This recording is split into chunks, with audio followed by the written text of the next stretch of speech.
Hello दोस्तों, स्वागत है हमारे YouTube चैनल फ्यूचर कैरियर पर। दोस्तों, मैं हूं योगी सर। जैसा कि दोस्तों पिछले वाले वीडियो में हमने जानकारी ले ली थी कि सबसे पहले हमने अम्ल के बारे में पढ़ा, इसके बाद क्षारक के बारे में पढ़ा, सौंद्र अम्ल के बारे में पढ़ा, तनु अम्ल के बारे में पढ़ा। तो इसके बारे में जानकारी हमने पिछले वाले वीडियो में दे दी है। तो अब हम बात करते हैं सूचक के बारे में।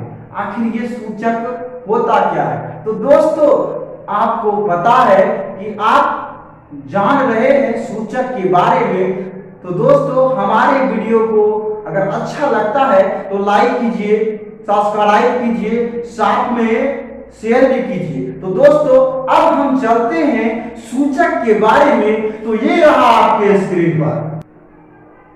आइए दोस्तों, अब हम बात करते हैं सूचक के बारे में। आखिर ये सूचक होता क्या है? तो सबसे पहली बात दोस्तों, सूचक 3 प्रकार के होते हैं। सूचक कितने प्रकार के होते हैं? तब 3 प्रकार के होते हैं। पहला सूचक प्राकृतिक सूचक, जिसको हम कहते हैं नेचुरल पॉइंटर। क्या कहेंगे? Natural pointer. दूसरा कृत्रिम सूचक, जिसको हम कहेंगे आर्टिफिशियल पॉइंटर। दोस्तों, कृत्रिम सूचक को ही संश्लेषित सूचक कहा जाता है।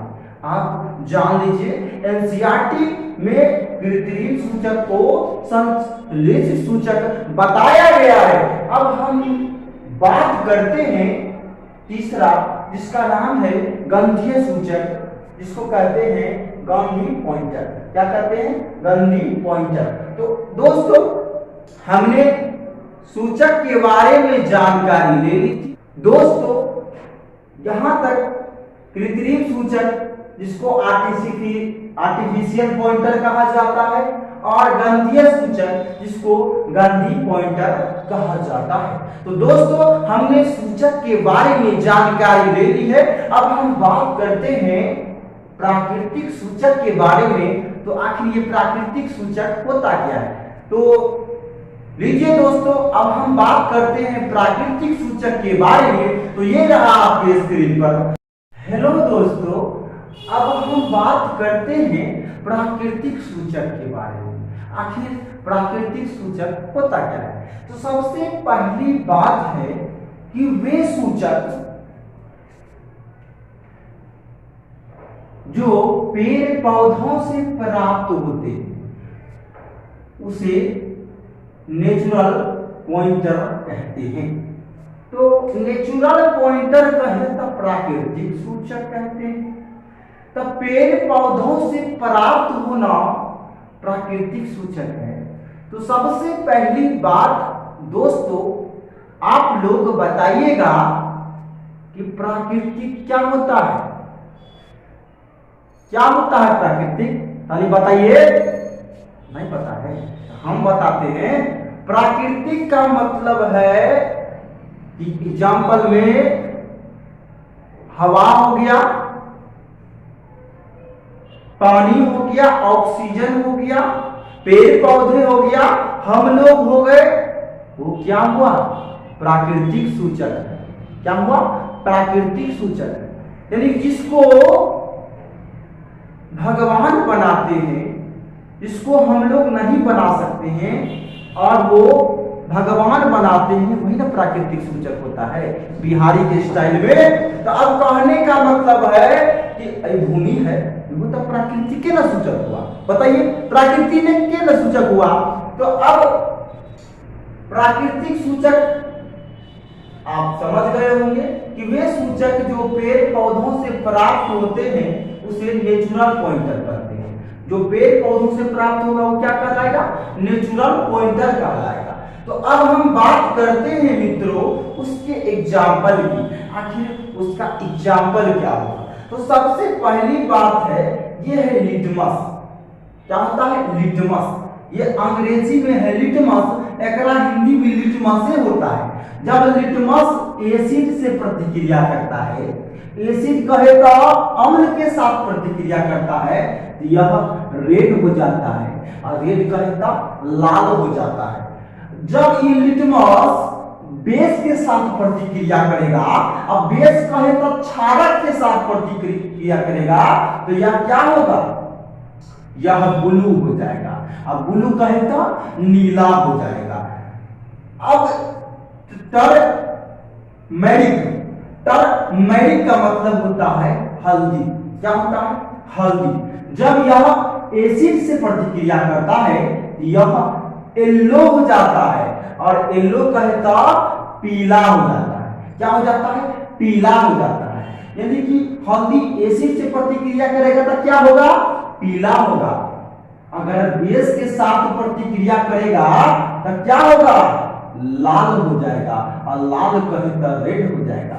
दोस्तों आपके ऑब्जेक्टिव में यह पूछ देता है कि लिटमस अम्ल से प्रतिक्रिया करता है तो क्या बनता है, लाल बनता है।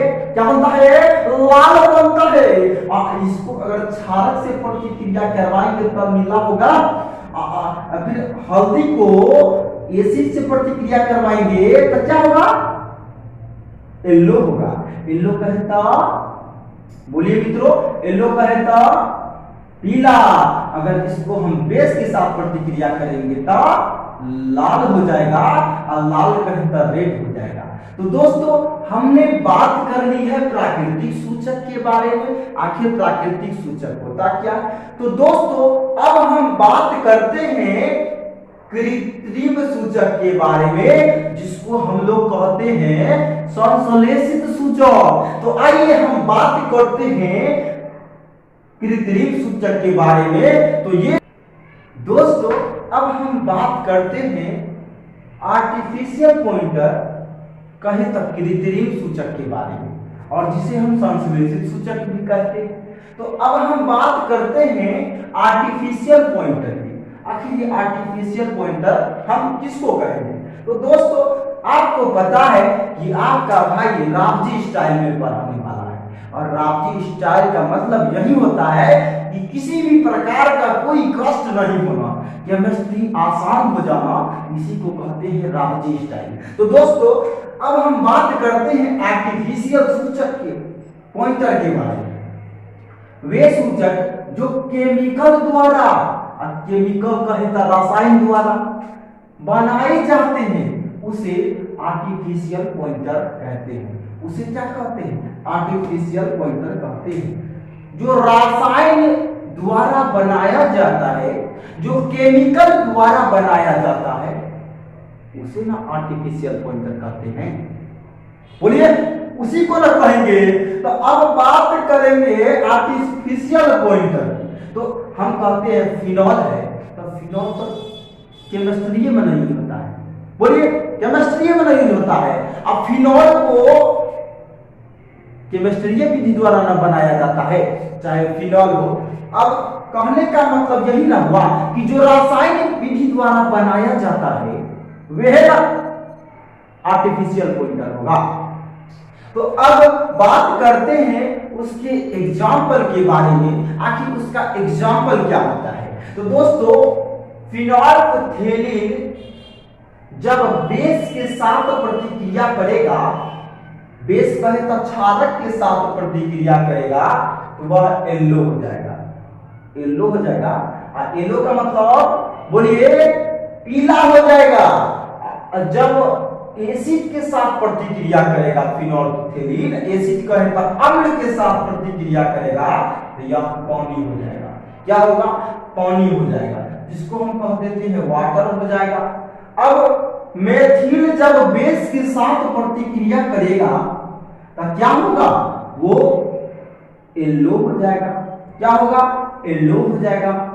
येलो कहे तो पीला हो जाएगा। अगर इसको हम एसिड के साथ प्रतिक्रिया करवाएंगे तो यह रेड हो जाएगा। क्या होगा, रेड हो जाएगा। दोस्तों ये प्रश्न हमें अक्सर ऑब्जेक्टिव में पूछा जाता है।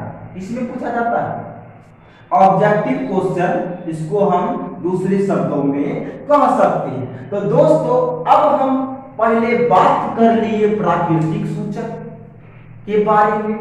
बात कर लिए कृत्रिम या संश्लेषित सूचक के बारे में। अब हम बात करेंगे कि गंधीय सूचक क्या होता है। तो दोस्तों अब हम बात करते हैं गंधीय सूचक के बारे में। तो ये रहा आपके स्क्रीन पर।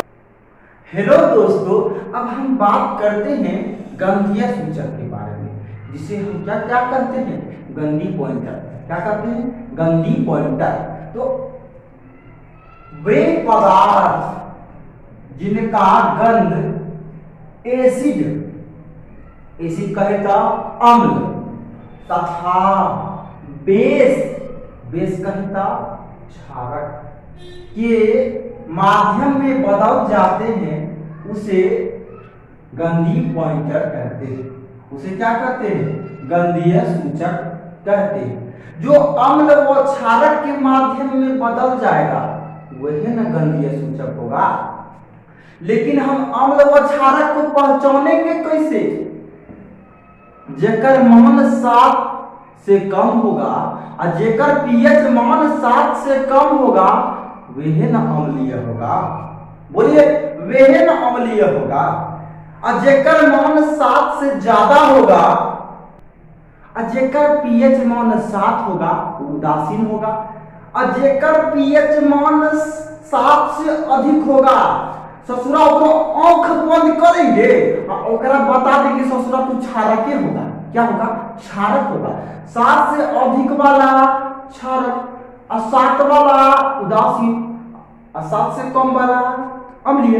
तो अब हम बात करते हैं वे पदार्थ जिनका गंध अम्ल तथा क्षारक के माध्यम में बदल जाते हैं, उसे गंधी पॉइंटर कहते हैं। क्या कहते हैं, गंधी पॉइंटर कहते हैं। तो अब हम बात करते हैं उसके एग्जाम्पल के बारे में। तो जब ओनियन जूस को जब एसिड के साथ प्रतिक्रिया करवाते हैं, तो ओनियन का रस है, इसको हम एसिड कहता अम्ल के साथ प्रतिक्रिया करवाते हैं, तो क्या करता है, पोइंजेंट स्मेल का मतलब कोई गंध नहीं देता है, सॉरी तीक्ष्ण गंध देता है। अगर इसको हम क्षारक के साथ प्रतिक्रिया करवाते हैं तो नो स्मेल, कोई गंध नहीं देता है। अगर हम वेनिला को एसिड के साथ प्रतिक्रिया करवाते हैं तो पॉइंजेंट स्मेल, तीक्ष्ण गंध देता है। अगर क्षारक के साथ प्रतिक्रिया करवाते हैं तो नो स्मेल, कोई गंध नहीं देता है। और बात करते हैं अब तीसरा, लौंग ऑयल कहे तो लौंग का तेल जब हम एसिड के साथ प्रतिक्रिया करवाते हैं तो तीक्ष्ण गंध देता है। अगर क्षारक के साथ प्रतिक्रिया करते हैं तो कोई गंध नहीं देता है, नो स्मेल लगता है। तो दोस्तों हमने गंधीय सूचक के बारे में जानकारी ले ली है। तो सिंपल समझ लीजिए मित्रों, प्याज का रस गंध करता है, बोलिए करता है, हाँ सर करता है। तो कौन सूचक होगा, वही ना गंधीय सूचक होगा। वेनिला को भी देखते हैं हम लोग, गंध करता है। लौंग का तेल आपके घर में होबे करेगा कि जब दतवा में दर्द होता है तो लौंगे का तेल न लगाते हैं, बोलिए लौंगे का तेल न लगाते हैं, तो लौंग का तेल आपके घर में होगा। वह तो पता होगा दोस्तों आपको कि वह तीक्ष्ण गंध देता है। तो कहने का मतलब ओनियन हो गया, ओनियन जूस, वेनिला, लौंग का तेल, ये सब क्या होता है, अम्ल के साथ प्रतिक्रिया करता है तो तीक्ष्ण गंध देता है। और क्षारक के साथ प्रतिक्रिया करेगा तो कोई गंध नहीं देगा। तो दोस्तों हमने सूचक के बारे में जानकारी ले ली है। अब हम पढ़ेंगे धातु की अम्ल व क्षारक के साथ अभिक्रिया, जिसको कहेंगे हम a metal react with N acid and base. तो जानते हैं इनके बारे में। हेलो मित्रों, अब हम बात करते हैं a metal react with and acid and base, धातु की अम्ल या क्षारक के साथ अभिक्रिया। तो दोस्तों पहले हम पढ़ेंगे अम्ल के साथ अभिक्रिया। तो अम्ल के साथ अभिक्रिया कहे तो रिएक्शन विथ एसिड। क्या? Reaction with acid. तो दोस्तों ये आपका एग्जाम्पल है। एसिड कहे तो अम्ल, एसिड कहे तो अम्ल। जब ये क्या है? हाइड्रोक्लोरिक अम्ल है। क्या है? हाइड्रोक्लोरिक अम्ल। जब हाइड्रोक्लोरिक अम्ल, जब ये जिंक धातु, मेटल कहे तो धातु, जिंक क्या है? धातु है। जब हाइड्रोक्लोरिक अम्ल जिंक के धातु के साथ अभिक्रिया करता है तो ZnCl2 यानी कि जिंक क्लोराइड बनाता है। क्या बनाता है? जिंक क्लोराइड बनाता है। और ये लवण के रूप में न बनाता है, लवण कहे तो साल्ट के रूप में बनाता है। तब यह H2 गैस क्या होता है? ऊपर हो जाता है। क्या होता है? ऊपर हो जाता है, यानी कि हाइड्रोजन गैस ऊपर हो जाता है। तो फिर से एक बार समझ लीजिए, एसिड, हाइड्रोक्लोरिक एसिड को जिंक मेटल के साथ अभिक्रिया करवाते हैं तो यह जिंक क्लोराइड बनता है और H2 गैस मुक्त होता है। क्या होता है? H2 गैस मुक्त होता है। दोस्तों हमने अम्ल के साथ अभिक्रिया कहे तो रिएक्शन विद एसिड के बारे में जानकारी ले ली है। अब हम बात करते हैं क्षारक के साथ अभिक्रिया। तो reaction with base, reaction with base. तो आइए जानते हैं रिएक्शन विथ बेस। तो ये दोस्तों अब हम बात करते हैं रिएक्शन विथ साल्ट्स, क्षारक के साथ अभिक्रिया। तो ये बेस है, ये कहता क्षारक है। NaOH, सोडियम हाइड्रोक्साइड, अगर हम मेटल जिंक के साथ, जिंक क्या है? धातु है ना भाई, अगर इसके साथ अभिक्रिया करवाते हैं तो Na2ZnO2 प्लस H2 गैस क्या होता है? मुक्त होकर निकल जाता है। फिर से सुन लीजिए, सोडियम हाइड्रोक्साइड को जिंक के साथ अभिक्रिया करवाते हैं तो Na2ZnO2 या H2 गैस मुक्त होकर निकल जाएगा। तो दोस्तों हमने जानकारी ले ली है रिएक्शन विथ साल्ट्स की। तो अब हम पढ़ेंगे हाइड्रोजन गैस का परीक्षण। तो दोस्तों ये बड़ा मजेदार टॉपिक है, हाइड्रोजन गैस का परीक्षण। तो आइए जानते हैं हम हाइड्रोजन गैस का परीक्षण। तो ये लीजिए दोस्तों, अब हम बात करते हैं हाइड्रोजन टेस्ट के बारे में। आखिर हाइड्रोजन टेस्ट क्या होता है? हाइड्रोजन गैस का टेस्ट, क्या बात करेंगे? हाइड्रोजन गैस का टेस्ट। हाइड्रोजन गैस के पास जब जलती हुई मोमबत्ती जब लाते हैं तो दोस्तों हाइड्रोजन गैस के पास हम जलती हुई मोमबत्ती लेकर जाएंगे तो हम देखते हैं कि पॉप की ध्वनि उत्पन्न होती है। क्या होती है? पॉप की ध्वनि उत्पन्न होती है। तो कहने का मतलब ये क्या है दोस्तों? ये क्या है? ये परख नली है। ये क्या है? परख नली है। इसको क्या कहते हैं? परख नली। जब यहाँ पर कहने का मतलब HCl, ये हाइड्रोजन ना हुआ, ये हाइड्रोजन गैस, यहाँ से ये H गैस जब आता है तो इस माध्यम से हाइड्रोजन गैस यहाँ पर आ जाता है। हाइड्रोजन गैस जब आता है तो यहाँ क्या होता है? यहाँ कहने का मतलब पॉप की ध्वनि उत्पन्न हो जाता है। क्या होता है?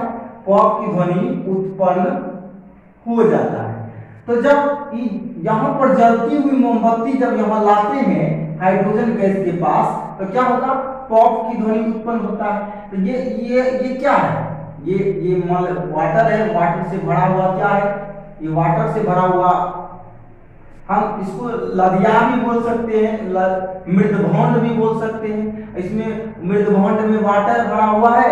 जब इसमें हाइड्रोजन गैस का परीक्षण करवाते हैं, हाइड्रोजन गैस जब इसमें जलती हुई मोमबत्ती के पास लाते हैं तो क्या होता है? पॉप की ध्वनि उत्पन्न होती है। तो दोस्तों हमने पॉप की ध्वनि हाइड्रोजन गैस टेस्ट पढ़ लिए हैं। तो अब हम अम्ल, क्षार और लवण की बातें पढ़ेंगे अगले वीडियो में। तो दोस्तों जल्द से जल्द हमारे चैनल फ्यूचर करियर को सब्सक्राइब कीजिए और साथ में लाइक कीजिए। अगर अच्छा नहीं लगता है तो डिसलाइक कीजिए, तो और अपने दोस्तों में शेयर कीजिए ताकि वो भी फ्यूचर करियर के बारे में जान सके और पढ़ सके। तो दोस्तों मिलते हैं अगले वीडियो में, फिलहाल इतना ही, धन्यवाद।